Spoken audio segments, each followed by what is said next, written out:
नमस्कार दर्शक बंधु पवित्र मिथुन संक्रांति बा रज संक्रांतिर हार्दिक अभिनंदन एवं शुभेच्छा जणाई आज कार्यक्रमटी को आग को बढ़ाइबा। देखंतु दीर्घ 139 वर्ष परे मिथुन संक्रांति एवं मल अमावास्या गोटे दिन रे पड़िबा पाई जाउची, जहा समस्त ब्रह्मांड सहित 12 गोटी राशि उपरे मध्य बहुत अधिक प्रभाव पकाइबा पाई जाउची। तेणु करी जदि आपणकर कन्या राशि होइथाए तेबे एही भिडियोटी आपणक पाई बहुत अधिक गुरुत्वपूर्ण रहिछि।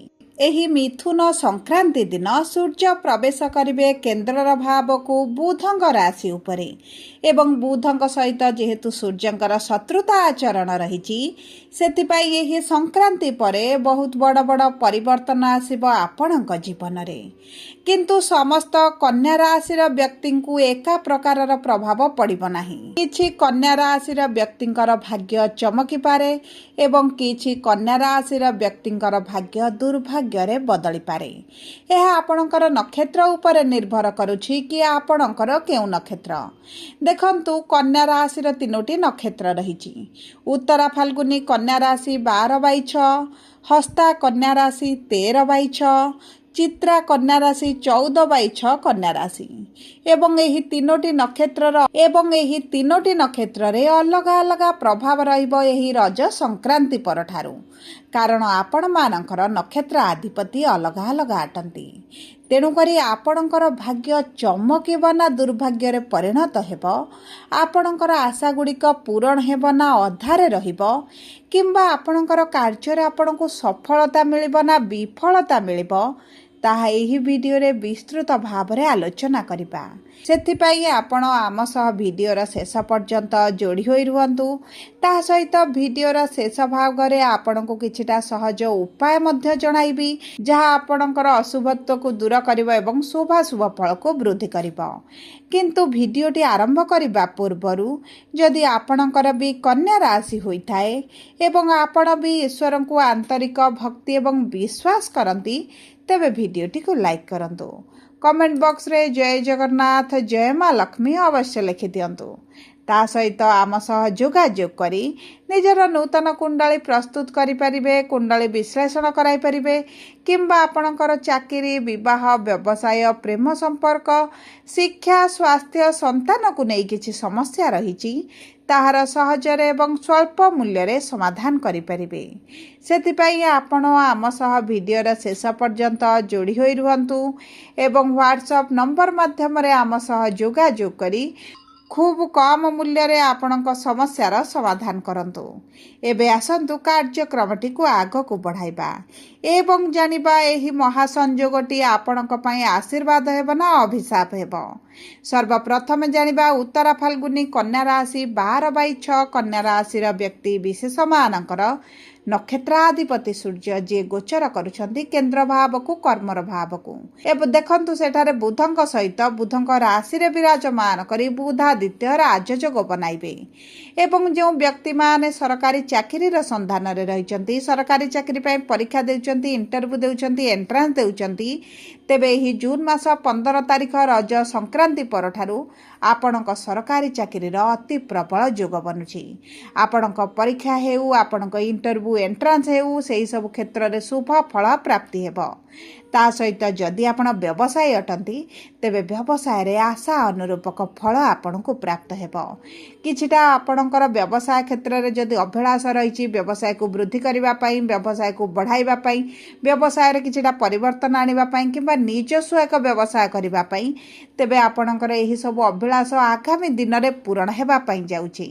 जदि आपण पूर्वरु पार्टनरशिप व्यवसाय करुथिले एवं सेतारे मांदा परिस्थिति देखुचंती, पार्टनर का सहित आपणकर समस्या लगी रहुछि, तेबे एही समयटी आपणक पार्टनरशिप व्यवसाय पई एतेटा शुभदायक रही नाही, जेहेतु सप्तम रे शनि विराजमान करिसंती।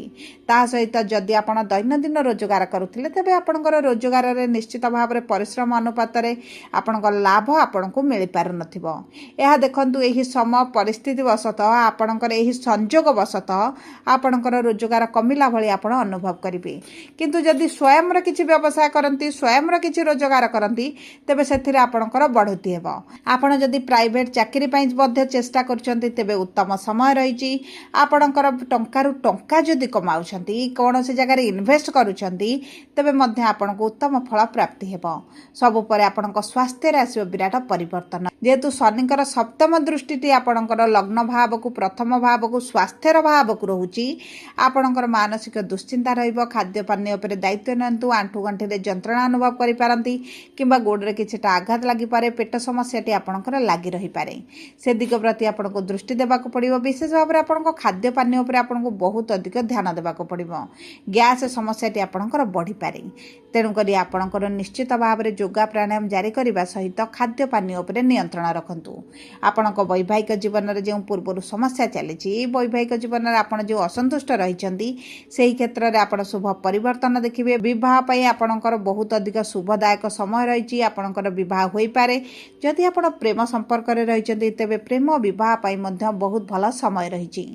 ଏହି ସମୟ ମଧ୍ୟରେ ଆପଣଙ୍କର ଯଦି ପ୍ରପର୍ଟିକୁ ନେଇ କିଛି ଡିସ୍ପ୍ୟୁଟ୍ ଚାଲିଥିଲା ତାହା ସମାଧାନ ହୋଇପାରେ। ଏବେ ଆସନ୍ତୁ ଜାଣିବା ହସ୍ତା କନ୍ୟା ରାଶି ବା 13/6 କନ୍ୟା ରାଶିର ବ୍ୟକ୍ତିବିଶେଷମାନଙ୍କର ନକ୍ଷତ୍ରାଧିପତି ହେଉଛନ୍ତି ଚନ୍ଦ୍ରମା ଏବଂ ଚନ୍ଦ୍ରମା ହେଉଛନ୍ତି ଆପଣଙ୍କର ଏକାଦଶ ଭାବର ସ୍ୱାମୀ, ଯେଉଁ ଗୃହରେ ଗୁରୁ ଏବଂ ଶୁକ୍ର ଏକତ୍ର ବିରାଜମାନ କରିଛନ୍ତି। ଆପଣଙ୍କର ଦୀର୍ଘ ଦିନର ଅଭିଳାଷ ଇଚ୍ଛା ପୂରଣ ହେବା ପାଇଁ ଯାଉଛି। ସନ୍ତାନ ସୁଖରୁ ଯଦି ବଞ୍ଚିତ ରହିଥିଲେ ତେବେ ଆପଣଙ୍କୁ ସନ୍ତାନ ସୁଖ ପ୍ରାପ୍ତି ହେବ। ସନ୍ତାନଙ୍କ ମାଧ୍ୟମରେ ମାନ ସମ୍ମାନ ବୃଦ୍ଧି ହେବ। କିଛି ଧନ ଲାଭ କରିବେ। ସନ୍ତାନଙ୍କ ବିବାହ ପାଇଁ, କ୍ୟାରିୟର ପାଇଁ, ସ୍ୱାସ୍ଥ୍ୟକୁ ନେଇ ଯଦି ଆପଣ ଚିନ୍ତିତ ରହୁଛନ୍ତି ତେବେ ମଧ୍ୟ ସେଥିରେ ବିରାଟ ପରିବର୍ତ୍ତନ ଆସିବ। ଆପଣଙ୍କର ଅର୍ଥ ଖର୍ଚ୍ଚଟି ବଢ଼ିପାରେ, କିନ୍ତୁ ଏହି ଅର୍ଥ ଖର୍ଚ୍ଚଟି ଆପଣଙ୍କୁ ସନ୍ତୁଷ୍ଟି ପ୍ରଦାନ କରିବ। ଆପଣଙ୍କର ଯେଉଁ ପୂର୍ବରୁ ମେଡ଼ିକାଲରେ ଖର୍ଚ୍ଚଟି ହେଉଥିଲା ସେହି ଖର୍ଚ୍ଚକୁ ଆପଣଙ୍କୁ ଟିକେ ନିୟନ୍ତ୍ରଣ ରଖିବାକୁ ପଡ଼ିବ। କାରଣ କେତୁ ଯେହେତୁ ଆପଣଙ୍କର ଦ୍ୱାଦଶ ଭାବରେ ଅଛନ୍ତି, ଆପଣଙ୍କର ଅଯଥା ଖର୍ଚ୍ଚକୁ ବଢ଼ାଇବେ। ବିଶେଷ ଭାବରେ ମେଡ଼ିକାଲରେ ଖର୍ଚ୍ଚ ଆପଣଙ୍କର ବଢ଼ିପାରେ। ଯଦି ଆପଣ ବିଦେଶ ଯାତ୍ରା କରିବା ପାଇଁ ଚାହୁଁଥିଲେ ବିଦେଶ ଯାତ୍ରା ହୋଇପାରେ, ତୀର୍ଥଯାତ୍ରା ହୋଇପାରେ, ଧର୍ମଯାତ୍ରା ହୋଇପାରେ, ଧାର୍ମିକ କାର୍ଯ୍ୟକ୍ରମରେ ଯୋଗ ମଧ୍ୟ ଦେଇପାରନ୍ତି। ଦେଖନ୍ତୁ ଏହି ସମୟଟି ଆପଣଙ୍କ ପାଇଁ ଅତ୍ୟନ୍ତ ଶୁଭଦାୟକ ରହିବ, କିନ୍ତୁ ଆପଣଙ୍କ ସ୍ୱାସ୍ଥ୍ୟକୁ ଯଦି ଆପଣ ଜଗନ୍ତି ତେବେ ଆପଣଙ୍କୁ ଉତ୍ତମ ଫଳ ପ୍ରାପ୍ତି ହେବ। ଏବଂ ଏହି ସମୟ ମଧ୍ୟରେ ଯଦି ଆପଣ ବିଦ୍ୟାର୍ଥୀ ଅଛନ୍ତି ତେବେ ଶିକ୍ଷା କ୍ଷେତ୍ରରେ ଆପଣଙ୍କୁ ବହୁତ ଅଧିକ ସଫଳତା ମଧ୍ୟ ପ୍ରାପ୍ତ ହେବ। ଆପଣଙ୍କର ପରିଶ୍ରମ ଅନୁପାତରେ ଆଶା ଅନୁରୂପକ ଯେଉଁ ଫଳ ପ୍ରାପ୍ତି ହେଉନଥିଲା, ବର୍ତ୍ତମାନ ସେହିଭଳି ପରିସ୍ଥିତି ଆପଣଙ୍କର ଦୂର ହେବ। ଶିକ୍ଷା କ୍ଷେତ୍ରରେ ଆପଣଙ୍କୁ ଲାଭ ପ୍ରାପ୍ତି ହେବ। ଆପଣଙ୍କର ଶିକ୍ଷା କ୍ଷେତ୍ରରେ ଜ୍ଞାନ ବୃଦ୍ଧି ଏବଂ ଶିକ୍ଷାରେ ଯଦି କିଛିଟା ରୋକ ଲାଗୁଛି, ବାଧକ ହେଉଛି, ତେବେ ତାହା ମଧ୍ୟ ଆପଣଙ୍କର ହଟିଯିବ। ଦେଖନ୍ତୁ ଯଦି ବି କିଛି ଆପଣ ପ୍ରତିଯୋଗିତାରେ ଭାଗ ନିଅନ୍ତି ତେବେ ଆପଣଙ୍କ ପାଇଁ ଉତ୍ତମ ସମୟ ରହିଛି, କିନ୍ତୁ ଚେଷ୍ଟା କରନ୍ତୁ ଏହି ସମୟ ମଧ୍ୟରେ ଆପଣ ଋଣ କରଜ ନ ନେବା ପାଇଁ। କାରଣ ରାହୁ ଯେହେତୁ ଷଷ୍ଠ ଭାବରେ ଅଛନ୍ତି, ଆପଣଙ୍କର ଅଯଥା କରଜ ଋଣକୁ ବୃଦ୍ଧି କରିପାରନ୍ତି। ଏବେ ଆସନ୍ତୁ ଜାଣିବା ଚିତ୍ରା କନ୍ୟା ରାଶି ବା 14/6 କନ୍ୟା ରାଶିର ବ୍ୟକ୍ତିବିଶେଷମାନଙ୍କର ମଙ୍ଗଳ ହେଉଛନ୍ତି ନକ୍ଷତ୍ରାଧିପତି, ବିରାଜମାନ କରିଛନ୍ତି ଅଷ୍ଟମ ଭାବରେ। ଯଦି ଆପଣଙ୍କ ବିରୁଦ୍ଧରେ କିଛି କୋର୍ଟ କଚେରୀ କେସ୍ ଚାଲିଥିଲା ତେବେ ସେଥିରେ ଆପଣଙ୍କୁ ବିଜୟ ଲାଭ ହେବ କିମ୍ବା ଆପଣଙ୍କର ସେହି କୋର୍ଟ କଚେରୀ କେସ୍ଟି ସମାଧାନ ଆଡ଼କୁ ଗତି କରିବ। ତା ସହିତ ଯଦି ଆପଣଙ୍କ ପୈତୃକ ସମ୍ପତ୍ତିକୁ ନେଇ କିଛିଟା ସମସ୍ୟା ରହିଛି, ଆପଣଙ୍କ ପ୍ରାପ୍ୟ ଆପଣଙ୍କୁ ମିଳୁନଥିଲା, ତାହା ଆପଣଙ୍କୁ ପ୍ରାପ୍ତ ହେବ। ଉଚ୍ଚଶିକ୍ଷାର ଅଭିଳାଷ ପୂରଣ ହେବା ସହିତ ଅଚାନକ କୌଣସି ନା କୌଣସି ସୂତ୍ରରୁ ଆପଣଙ୍କୁ ଧନ ଲାଭ ହୋଇପାରେ। ମଙ୍ଗଳ 21 ତାରିଖରେ ଆପଣଙ୍କ ଭାଗ୍ୟର ଭାବକୁ ଗୋଚର କରିବା କ୍ଷଣି ଯଦି ଆପଣଙ୍କର କିଛି ପ୍ରମୋସନ୍ ହେବାର ଅଛି କିମ୍ବା ଆପଣଙ୍କର କିଛି ଟ୍ରାନ୍ସଫର ହେବାର ଅଛି ତେବେ ସେହି କ୍ଷେତ୍ରରେ ଆପଣ କିଛିଟା ଧୀମା ପରିସ୍ଥିତି ଦେଖିପାରନ୍ତି। କିନ୍ତୁ ଯେଉଁ ବ୍ୟକ୍ତିମାନେ ଦ୍ୱିତୀୟ ବିବାହ କରିବା ପାଇଁ ଚାହୁଁଛନ୍ତି, ଆପଣଙ୍କ ଦ୍ୱିତୀୟ ବିବାହ ପାଇଁ ଅତି ପ୍ରବଳ ଯୋଗ ବନିବ। ଆପଣଙ୍କର ବିବାହରେ ବାଧା ହେବା, ବିବାହରେ ଶତ୍ରୁଙ୍କ ଜନିତ ଆପଣଙ୍କ ବିବାହରେ ସମସ୍ୟା ସୃଷ୍ଟି ହେବା କିମ୍ବା ଆପଣଙ୍କ ବୟସ ବଢ଼ି ଚାଲିଛି, ବିବାହ ହୋଇପାରୁନି, ବିଭିନ୍ନ ପ୍ରକାର ସାମାଜିକ ପରିସ୍ଥିତି କିମ୍ବା ପାରିବାରିକ ସ୍ଥିତିକୁ ନେଇ ତେବେ ମଧ୍ୟ ଆପଣଙ୍କ ବିବାହ ପାଇଁ ଅତି ପ୍ରବଳ ଯୋଗ ବନୁଛି। ସବୁଠାରୁ ବଡ଼ କଥା ହେଉଛି ଯଦି ଆପଣଙ୍କର ଦ୍ୱିତୀୟ ବିବାହରେ କିଛି ସମସ୍ୟା ଅଛି ତାହା ଆପଣଙ୍କର ଦୂର ହୋଇଯିବ। ଏବଂ ଦେଖନ୍ତୁ ଏହି ସମୟ ମଧ୍ୟରେ ସନ୍ତାନ ପାଇଁ ଯଦି ଆପଣ ଚେଷ୍ଟା କରନ୍ତି ନିଶ୍ଚିତ ଭାବରେ ସନ୍ତାନ ସୁଖ ଆପଣଙ୍କୁ ପ୍ରାପ୍ତ ହେବ। ଆର୍ଥିକ ସ୍ଥିତିରେ ଧୀରେ ଧୀରେ ସ୍ୱଚ୍ଛଳ ପରିସ୍ଥିତି ଆସିବ। ଆପଣଙ୍କର ଅର୍ଥ ସେଭିଙ୍ଗସ୍ ଯେଉଁ ହୋଇପାରୁନଥିଲା ତେବେ ଆପଣଙ୍କର ଅର୍ଥ ସେଭିଙ୍ଗସ୍ ମଧ୍ୟ ବଢ଼ିବ। କିଛି ଆପଣ ଏହି ସମୟ ମଧ୍ୟରେ ପ୍ରପର୍ଟିକୁ ନେଇ ବଡ଼ ନିଷ୍ପତ୍ତି ମଧ୍ୟ ନେଇପାରନ୍ତି। କିଛି ପ୍ରପର୍ଟି କିଣିପାରନ୍ତି କିମ୍ବା କିଛି ପ୍ରପର୍ଟି ଯଦି ବିକ୍ରି କରିବା ପାଇଁ ଚାହୁଁଥିଲେ ତେବେ ମଧ୍ୟ ଆପଣଙ୍କର ବିକ୍ରି କରିପାରନ୍ତି। ଗୃହକୁ କିଛିଟା ନୂତନ ଜିନିଷ ଆପଣ ଆଣିପାରନ୍ତି କିମ୍ବା ଆପଣ ନୂତନ ଗୃହ କ୍ରୟ କରିପାରନ୍ତି, ଗୃହ କାର୍ଯ୍ୟ ଆରମ୍ଭ କରିପାରନ୍ତି, ଗୃହ ପ୍ରତିଷ୍ଠା କରିପାରନ୍ତି। ଘର ସମ୍ବନ୍ଧିତ ଆପଣଙ୍କୁ କିଛି ନା କିଛି ଶୁଭ ଖବର ପ୍ରାପ୍ତି ହେବ।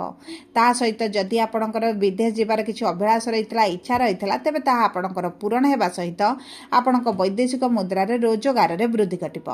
ସବୁ ପରେ ଅଶୁଭତ୍ୱକୁ ଦୂର କରି ଶୁଭାଶୁଭ ଫଳ ବୃଦ୍ଧି କରିବା ପାଇଁ ପ୍ରତ୍ୟେକ ଦିନ ପ୍ରାତଃ ସମୟରେ सूर्य को जल अर्पण करंतु। महादेवंकर उपासना करंतु। प्रातः समय ओम नमः शिवाय मंत्रटी 21 थर किंबा 108 थर जप करंतु एवं हनुमान चालीसा प्रतिदिन पाठ करने सहित हाथ में एक नाली रंगर किंबा हलदी रंगर एक फिताटे हाथ में बांधतु एवं ता सहित किछिटा कला रंगर जिनिस आपण दान कर दिंतु एवं शनिवार दिन दान करें आपणक उत्तम रहिबो। सबुपर जदि आपणकर कन्या राशि होता है तेरे भिडटी किभली लगला कमेंट बॉक्स रे लिखि जणाबो। जदि प्रथम थर आम चैनल को आसी चैनल टी को सब्सक्राइब करंतु। पाखरे थिबा बेल आइकन को प्रेस